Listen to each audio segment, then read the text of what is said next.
KCast Radio, your home for Kurre and Klapow in the mornings. Classic rock, the bone all day long. We're on from 7:30 to 9:30. You can hear us on the KCast Radio app, and thanks to the tens of thousands of folks who have downloaded the KCast Radio app. I want to say a very big hello to Halo Ventures. Went down there and saw them yesterday. Some good people, and they love what we're doing here at KCast Radio. So hi to Selena and the entire crew at Halo Ventures. They're listening this morning. That's awesome. Also want to say a big howdy-ho to, of course, all of our great clients, including Jeff Hammock. Spy for Rent does wonderful work. He is a spy. He's a private investigator. Really, he's just an information guy. He has the platforms, the software to get information based on things. You ever wonder when you get pulled over, you're like, how the hell do they know that? This guy can go much deeper than that. He's great. He's very stealthy, and he does great work, regardless of whether you want GPS tracking, bug sweeps, cameras. You can also rent things from him. You want to keep an eye on your 17-year-old. You want to put limiters on the car. See? All those wonderful things. Check out dating apps. He does it all. Alternative drug screenings. The guy's great. Spy for Rent, spy4rent.com or 790-3051, 790-3051. He's fantastic. Later on tonight, after our replay of the Kurre and Klapow show from 6 to 8, by the way, we're getting 4 times as many listeners at night than we do in the mornings because some people just can't listen in the morning, and they're like, thank you so much for replaying the show. I know you can podcast our show every single day where you get your podcast through Audio Boom. You can see our YouTube channel. We have a television thing going on. We're all over the place. We want to make it as easy as possible. Listen to the KCast Radio app again later on tonight between 6 and 8. And then at 8 o'clock, it is Live Wire Wednesday brought to you by Southern Precision Staffing. Rock icon Debbie Harry, who's looking every bit of the 70-year-old. Let me see. But, I mean, she's trying to keep it together. Yeah, I mean, she is. Who became a 70s and 80s sex symbol as a lead singer Blondie, opined on the topic in the forthcoming book, Portrait of an Artist, Conversations with Trailblazing Creative Women. That's interesting. Does it say who she talks to? Yeah, she's in here with Uma Thurman, Kate Blanchett, Julianne Moore, F.K. Twigs, and many other women. Okay. Who were just talking about what it's like to be a woman in this country and just being trailblazing creative women. She told author and artist Hugo Herta Marin, the only thing that isn't about sex is politics. I had to read that. I was like, what? The only thing that isn't about sex is politics. Everything else in the world is about sex. She said everything in the world outside politics is sex. Now, you can make an argument that politics is sex, too.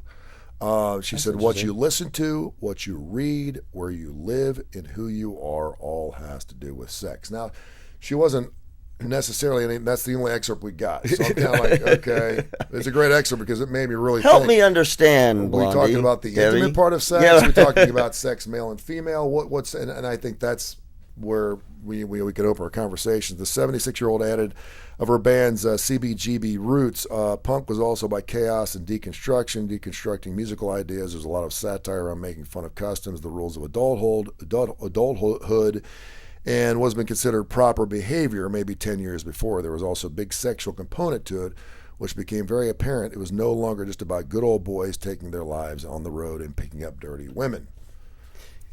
Okay. Do you have anything you want to say on that? I was kind of like... okay. Sounds like she's got some good stories to share as well. Yeah, I mean... You and I had this conversation about rock women. There just aren't a lot of them. Yeah.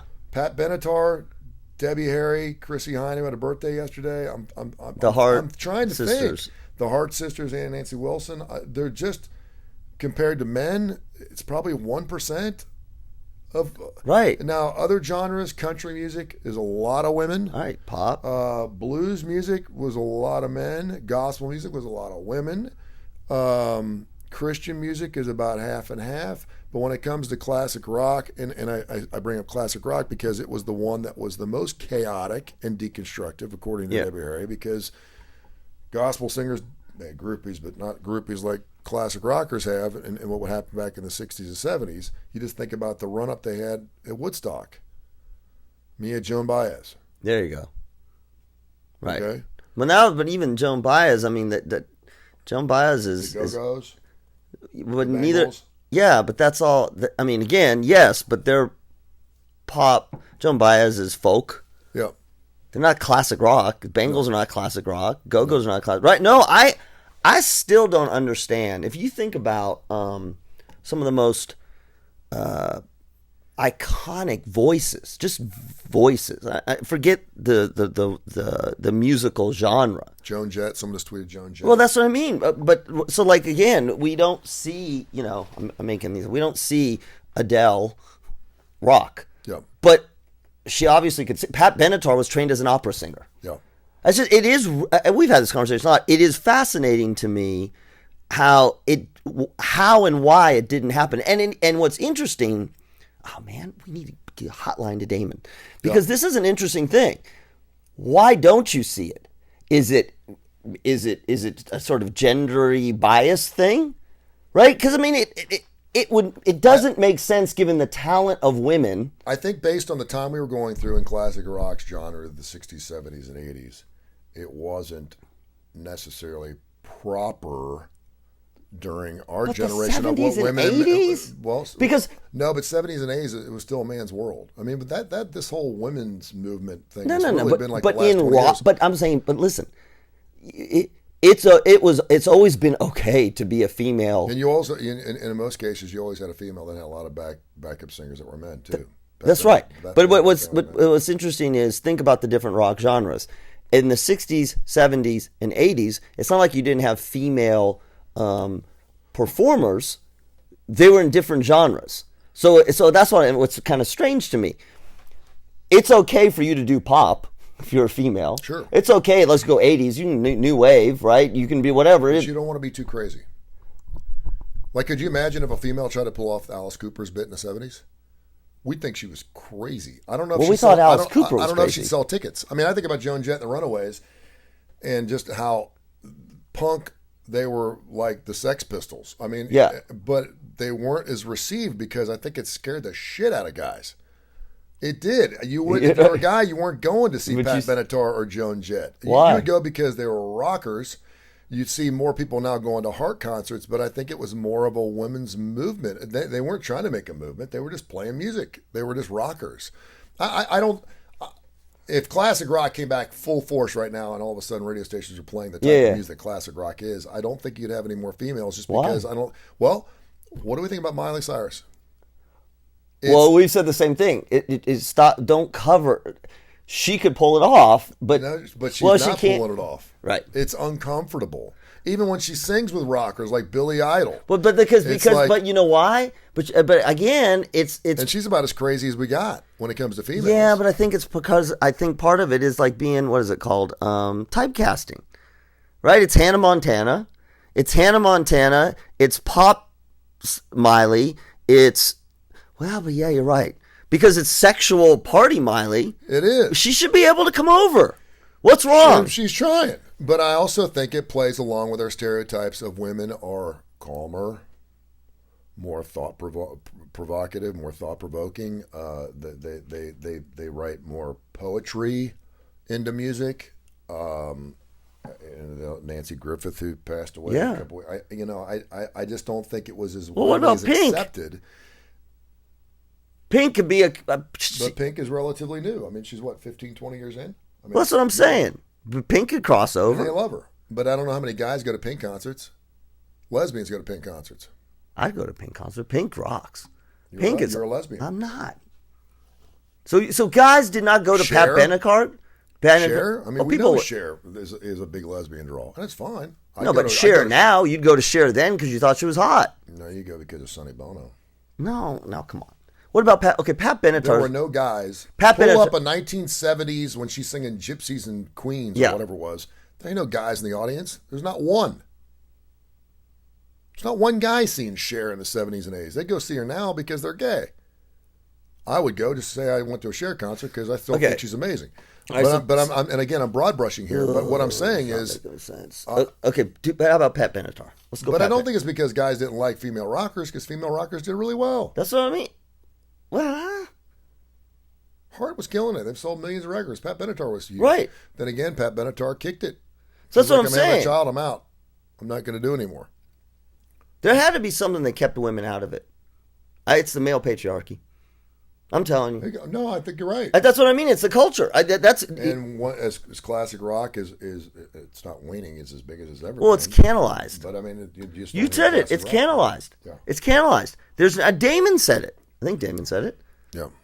It's still, to me, I can't wrap my head around when did classic rock start, and is it done in terms of new classic rock? I want to read more about this book. It's enthralled me to want to pick this thing Yeah. up, because when she talks about the sex part of what is she talking about? I'm assuming Debbie Harry had groupies. That's really interesting, because if you got a lot of male bands that got background singers who are females. Yep. And they got groupies, right? I remember the 70s and 80s, there were groupies at every door, and they were hitting everything that moved. Just ask Bob Dylan. If you had Debbie Harry or a female rocker now who was in her 20s, and you had an all-male band, what would be their response or their reaction to male groupies coming backstage afterwards and her being with them? Whose response? What would whose response be? The rest of the band. If you had a female singer with Yeah. 4 guys playing backup, So you got Miley's, and she's got 4 backups, male. and they were a band. Now Miley doesn't have a band. Yeah, okay. I mean, okay, that's a little off, because Miley's, Okay, I see what you're saying. already No, superseded that. no, I'm I get talking you. about a rock band. Yeah. Let's say the Runaways was Joan Jett, and the rest The of the guys Go-Go's. were guys. The Go-Go's with male backup. Belinda Carlisle was the lead singer, and there were 4 guys singing. I've seen it like in Holiday Inn bars, What? the Lounge Lizards, So- where there's a female singer because she could hit the Journey notes, Right. And the rest of the band are guys. Okay. And I've seen how they've reacted when guys are hitting on her. What's They're wrong? very protective. Oh, protective. Okay, so it's not. What are you doing? Yeah. She's like, I'm a big girl. I'm 36 years old. Yeah. I've been singing for this band for 20 years. Yeah. I'm good. And they're very protective of their female singer. And that's not, women don't do that. What? Protect? No, have gratuitous sex after concerts. Oh, yeah. Right? Men do. It Yeah. just adds to their mystique. And Well, adds to their that legend. goes- it's the There's not a patriarchy, lead like- singer in a classic rock band who hasn't been with groupies. God, Right. No, you're right. AC/DC sings about it every single Right. So song. if we knew that Pink's married, but if we knew that Pink was having sex with every single groupie, we'd be like, oh my God, right? This is a classic. The girl who has a lot of sex, we call her slut. If a guy has a sex, he's a stud. Hasn't changed one We bit. just assume that female singers or female front runners in bands don't have they have groupies, but they would never. Well, they have because tons women are of smarter groupies. than that. Guys are animals. We're lizard brain. Yeah. Oh my gosh, as an 18-year-old, she's got a miniskirt on. She wants to show me her Right. boobs. Come on backstage. Women are kind of like, Yeah. I mean, no. I mean, again, move over to the pop or because the. guys and girls are looked upon differently based on their sexual prowess. When a guy's in high school and he's getting after it, he's a stud. When a girl's getting after it in high school, she's a slut. That's unfortunate, but that's the way we look at it. It's not fair. There was always that one girl who was overdeveloped when she was 16 or 17. She got caught kissing some guy in the smoking pit, and all of a sudden the word went around that she was a slut, which was really sad. Oh, I got one. Okay? Yeah. But the guy who was 16 or 17 in the Yeah. smoking pit, who was hitting everything Right. moved in the senior class, he was a stud. I mean, that's generational. Gwen Stefani, and no doubt. All male, right? Male band. Well, she would. I'd be really interested to find out how many girls in bands actually hang out with groupies. Because guys will grab on anything. Yeah, I'm well, just telling you. I mean, know. it's- I agree. I mean, there's not a rock and roller, Damon John, anybody. Austin Hanks, they've all gotten their share. Women are very selective in that manner. yeah, I know. Women aren't just going to sleep with some This dude is who's the on this front is the row, men but or guys pigs. will. This is men or pigs. We are pigs. This is it. I mean, like, We take anything we get our hands on. Yep. To. Particularly if we know we don't have to see it again. We're not going back to Cleveland this this is weekend, are we? God. Good. It's sad, but that is what rock and roll, and maybe that's what she means by the sex part. I need to know what she means by saying that sex is everything but politics. Am I having a hard time because I'm too much of a Fern guy? Like that just. I always say the same thing. It's like I feel like we can do better. Is it because I'm a too touchy feely guy? No, it's because you broke too early. You were getting after it on surfboards when you were 16. And you got through that. You just you had your 2-year window, dude, of getting after it, knocking boots on the fins, and you were done. Yeah. No, that's true. Most guys are still knocking boots. No, I mean that's true. I started early, went hard, and yeah. Try to take that 2-year window and turn it into 20 years. That's true. But You're a rarity. You're an But- anomaly. here's the thing I don't understand. I firmly believe that ooh, God, I gotta be careful because I got kids. Every person should have their years of sowing their oats.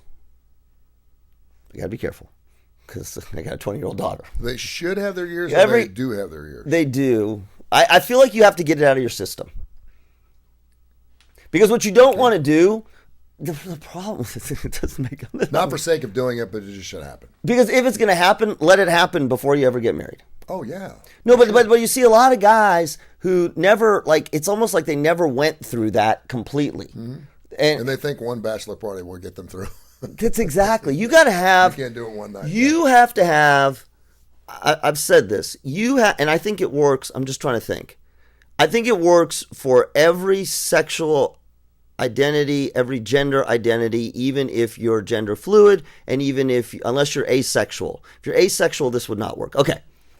Because if you're pansexual, it would work too. And what's asexual again? What? What's asexual again? Asexual is interesting. And it's on a continuum, but it's that you just don't have a whole lot of sexual drive. Yeah. I mean, people are like, it's low libido, and it probably is, but it's just kind of the way you are. Yeah. Okay. You should have a time in which you are with somebody because of the intimacy. And you learn that there is more to life, or more to relationships. Only because of the intimacy. You didn't get into it for that reason. But that's the best part. That's what's happening. That you sort of realize that, oh my gosh, I was attracted to this person. I thought this person was great. The intimacy was amazing. And then over time, what ended up happening was the intimacy was amazing and nothing else really developed. Mm. And so if you evolve, you come to realize that, okay, the intimacy can only be so much. Yeah. What you don't want to see is in a marriage, right? You don't want to see it in a marriage. And we put a lot of stock into the intimate part of a relationship. Yes. I know a lot of guys that stay in relationships because the sex part is amazing. And they think, not just because it feels good, but because they are as one. Right. And if we can be on the same emotional algorithms when we're together for these 3 hours, that there's got to be more to it. Because when we're together, we're looking at each other, we're such a connected. And see, I think this is where guys, so vulnerable. I think this we're is sharing our feels. We say things to each other, and then the minute they're apart, they put their clothes back on. It's like they're two totally. Do you know why? Because I think this is where guys have to evolve more. It is easy for a guy to be vulnerable and caring and creative and emotionally engaged during sex when they're intimate. Yeah. And then what happens is, so you're this person's Jekyll and Hyde. And you're that way, and she or he is like, oh my God, look at them. Look, they touch me in a soft way. They say beautiful things to me. They're fully engaged in me. And then we get our clothes on, like, what the hell? Where'd he go? Yeah. Where'd they go? And guys have a really hard time staying that emotionally engaged outside. And you want to know the fastest way to ruin a relationship or get divorced? Be only good in bed. Be only good in bed. And I don't mean just physically good in bed. Be only caring and engaged in bed, and then put your clothes on, go have something to eat, and then go watch a football game. She instantly, your stock goes down about 50 points. And I would say that if you asked people what are the most important parts of a relationship, they're obviously going to say trust, loyalty, looks will be in there, but I'll bet you sex is probably usually about fourth or fifth. Bad sex, sexual problems, when there are intimacy problems, they are about 50% of the driver of the relationship failure. So if there's intimacy problems, and I don't mean performance, it's not good sex. Yep. That creates a huge rift in the relationship. However, what people don't understand is the flip is not true. Mm-hmm. If the sex is great, it's not the primary driver of the success in the relationship. Yep. That's what people always assume, is that if the sex is good, because of what you said, the rest will be But if the sex is bad, it creates all kinds of other problems. And what's interesting about the sex part too is you can make an argument that's the easiest part in a relationship to work on. Right. Unless there's been some type of trauma. Yeah. where it's all mental. Yeah. Because we know that 75% of women don't get to the big O because it's a mental type of thing. But if you are in a situation where you are really into it and you really want to work on that, and there's not a low libido or there's some type of hormonal issue where they just don't want to be with you. Well, yeah, because it's a. You can make bad sex better. It takes some time, and you're going to hurt some feelings. Careful now. I was at, and it happens in Publix a lot, but I ran into a young lady. What happens in Publix? I ran into a young lady who was maybe outside my ex, one of the most attractive people that I had ever been with. Okay. And this was 30 years ago. She was an aerobics instructor, black hair, just blue eyes, just knock down, drag out, like wow. And I mean, I was so outside my coverage on this. And when we were together, it was horrible. I mean, it was just like, I mean, I felt like I was like, are you okay? And she's like, I'm fine. And I was like, it was bad sex? Is that what it was horrible. It was terrible. It was she was lied there. And I was like, am I doing something? I was relatively young in my sexual life. I was like, and she's like, you're doing great. I'm like, is there anything I can do? She's like, no. And I'm like, okay. And it was just like, yeah, it just wasn't much there. She had the eyes like, just kind of like, and I was like, okay. And so I thought, okay, maybe it's just going to take some warming up. Yeah. And this was something where it didn't happen right away. We went out a few times first, and it never changed. It never changed. And I was kind of like, and I kept thinking to myself, okay, how can this be possible? Because she's an aerobic, she was a yeller, she was into it, and I was like, okay, this has got to be something with me. This has got to be, and so finally I said, listen, something happens when we're intimate together that just doesn't feel right. I'm not enjoying it because I don't feel. She's like, it's great. I really enjoy. And I'm like, okay, so this is just you. This is just the. And it was like, I mean, this was it. I've seen the Tony Curry wheels spinning. Like, okay. And I'm like, okay, well, you don't have to pat me on the head, say nice job, or scream or anything. But I mean, are you here with me? And it was just, and that's just, I guess. And so I ran and I was like, hey, and she was with her husband or whatever. And I was like, hey, and she's like, hey. And I didn't see her in 30 years, but that's the part I remembered. I hope they don't know who it is. I don't know if there was any working to do on that. I don't know who it is because now you just told her husband. Maybe it's maybe she's good with him. Maybe it was you. It probably was me. Society tells us that doing this is quite frankly generally bad manners. I will always tell you that farts are always funny. They're always funny. I farted in my son's face last night. It was hilarious. Don't you remember what you told me the other day? You're spreading fecal matter. Yeah, well, I was wearing my underwear, so it was good. Farts are always funny, particularly in elevators. But did you know that according to this doctor, a TikTok video came out last night that's been followed by over 2 million views, that holding them in is bad. Dr. Karen Rajan, an NHS surgeon, has warned that holding in your flatulence could cause the gas to enter your bloodstream throw an embolism? With disgusting results. In the TikTok video, she explained if you hold in a fart too long, it could be absorbed into your bloodstream and breathed out as you exhale. Really? The doctors racked over 2 million views for the video on interesting fart facts, which includes information on how many times a day we break wind on average, as well as the science behind why we actually fart in the first place. It claims that 14 times a day on average, the average person does it, and the more the merrier. The more you fart, the better that you are, as an important to let out the buildup of gas. There's no way to not have gas. There's different foods you can eat that will give you gas, and there's other foods that will help certainly absorb that. If someone tells you they don't fart, they're lying. You should disown them immediately, ha ha ha. Or they've got a bowel obstruction, which is a medical emergency. Yeah. The doctor also told his 4.2 million TikTok followers, by the way, it's a guy, not a girl, but his name is Karen. And NHS, that the average fart volume is enough to fill up a medium-sized balloon. Well, that's why they use cow farts, the methane gas. You can power an entire house. Yeah. He later explained did you ever lit one? Oh, I did this on the show one time. No, because I tried when I was a teenager. I couldn't get the timing right. Like, seriously. They did it on Mythbusters, believe it or not. Can you Oh, yeah. Now, it's a lot easier to do it Naked. naked or with your underwear on, because obviously there's an obstruction there, and you can't do a video of your ass. So what did they do? How did they do a fake They butt? They did something where they actually did it in a bathtub. It was really interesting. He had a tube. It was pretty Like a good. catheter? Well, they were wondering if you could actually catch a fire, and you can.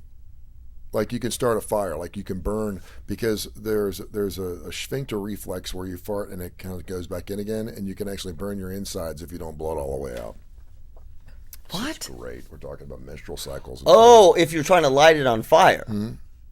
And you gotta let it out. I gotta watch that Mythbusters. Like, how did they do that? It was a Mythbusters that never made it to the TV show, but when I was at Sanford and I had the two guys on, they did an outtake with it. It was hilarious. It was really funny.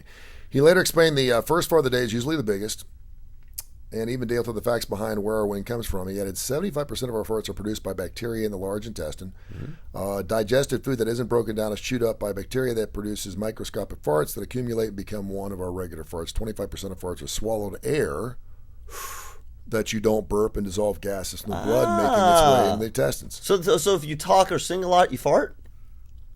Yeah. Do you guys have that in radio? Huh? So I come back from this show every day, and I'm quite burpy. And that's because you're sucking air. Yeah, because I'm not voice trained or whatever, and I'm talking a lot. And I come home and for about an hour, I'm burpy, but I don't fart. Yeah. Well, that's good. It's coming out the other end. Okay. Shared more interesting fart facts when he explained the difference between farts that smell and those that don't. He said 99% of a fart is non-smelly gases, usually hydrogen, carbon dioxide, and methane. The other 1% are the ones that, quite frankly, will knock you off your feet. The 1% of farts that do stink are volatile sulfur compounds like hydrogen sulfide. He's racked up over 5,000 comments and positive responses.